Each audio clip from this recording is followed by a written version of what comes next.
Good morning, cool cats and kittens. Well, here we go.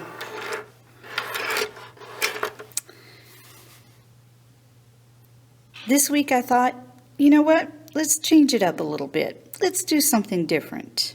Let's just draw. But before we draw, I want to show you the contents, the usual and customary contents of my pencil bag. I keep a pencil bag with me everywhere I go. I've got it in my school bag. It just stays ready. It goes in my purse, it goes in my backpack, goes in my day pack, whatever I'm doing. And then I usually have my sketchbook with me. That's sometimes I have some smaller ones that actually can fit in here. Now there are times when I might put my little travel watercolor set in here, whatever. But today I'm going to show you what I usually work with. I mean, almost always have with me. A little disclaimer. If I ever show you equipment or materials or mediums that I really like to use, I'm not endorsing the product because I get some sort of kickback or payment or anything like that for it. In fact, I don't at all.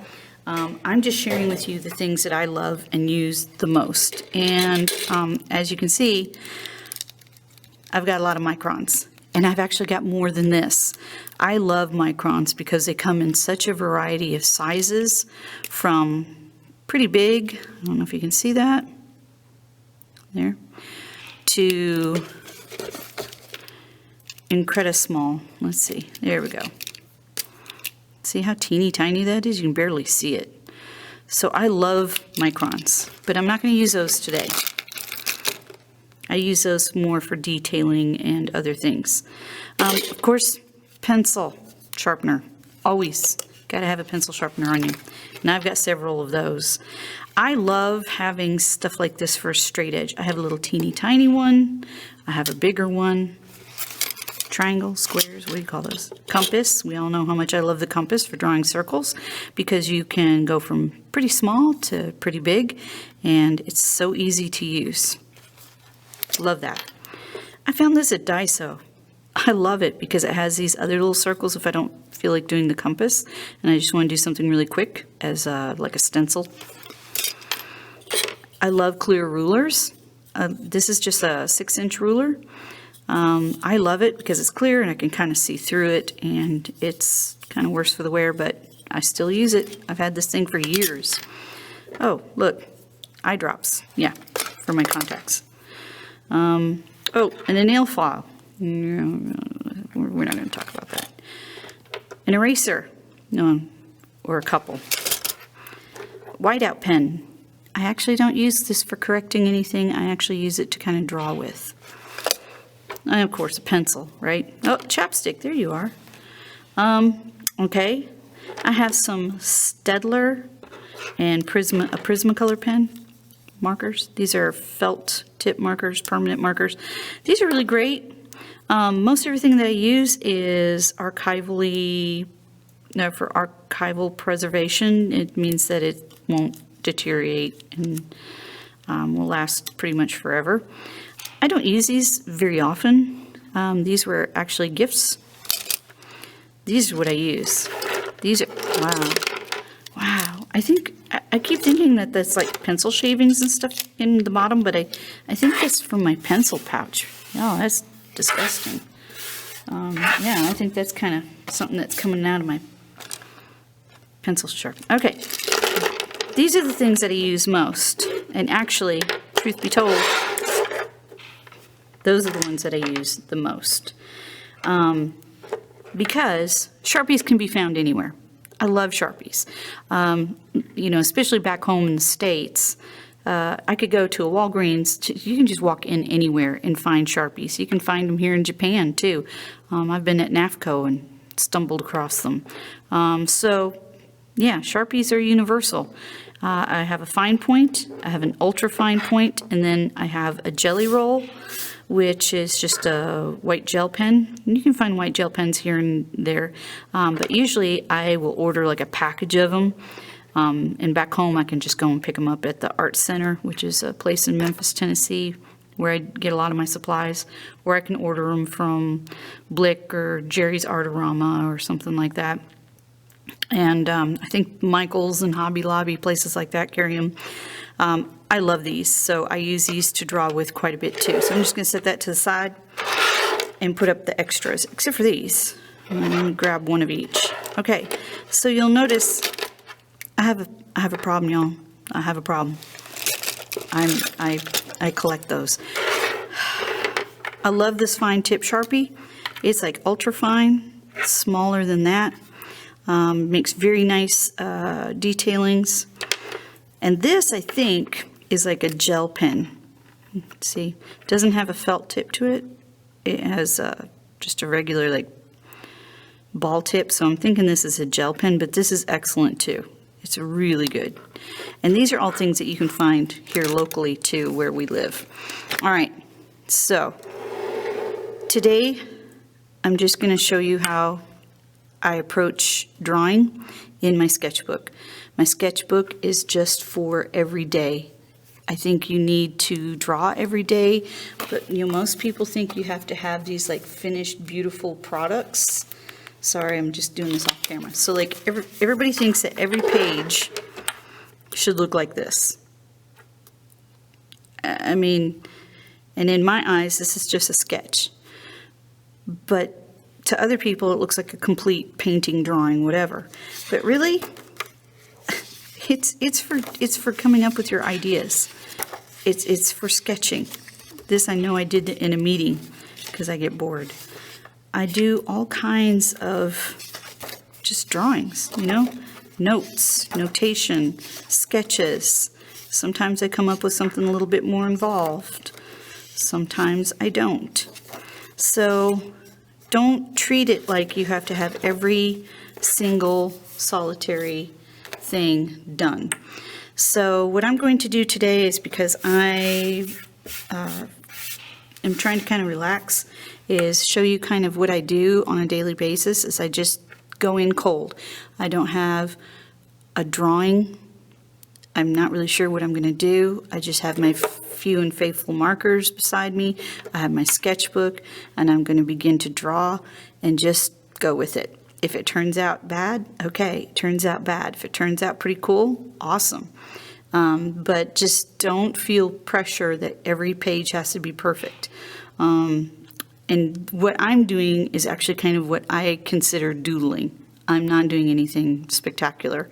I'm not planning for a project or painting or anything like that. It's strictly off the hip. So let's get started.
So I'm sorry you missed the end of this. You didn't really miss anything, just this little bit right here. For some reason, and it's not just some reason, I absolutely know that it's because my camera is very old. It's an SLR Canon Rebel T2i. And so for whatever reason, it only wants me to film 12 minutes at a time. And so if this takes me 15 minutes to draw, then it just kind of bumps me off. But anyway, we're finished. And we just used these 3 markers. But it was a lot of fun. It's not my best. It's not something that I would frame and sell, but it really was a lot of fun for me to do. And it just got me being creative and whimsical and just doing my own thing, just doing whatever I wanted to. No agendas, no lesson plans, no anything like that. It was all very, whoop, there we go. Just for fun. And that's kind of what you want your sketchbook to be. I would highly advise you to get a really nice multimedia where it's a nice thick paper, sketchbook. Do you see even it doesn't, I don't know if you can see this or not, it bleeds through just a little bit, but it doesn't bleed through to the other side. It doesn't bleed through to this. And these are brand new markers, so they've got a lot of ink in them. So they're not even bleeding through, but it was fun. It was fun. I had to include my cats. So I hope you had a good time. You'll probably be seeing some more of this kind of thing. I'm sorry that I say so much, and hopefully this gets you going and doing a little bit of something, a little bit of drawing over your holidays or your spring break or just whatever that you may be doing at this time. And all right, I guess that's it. I don't think I have anything else to say other than love you. Bye.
Thank you.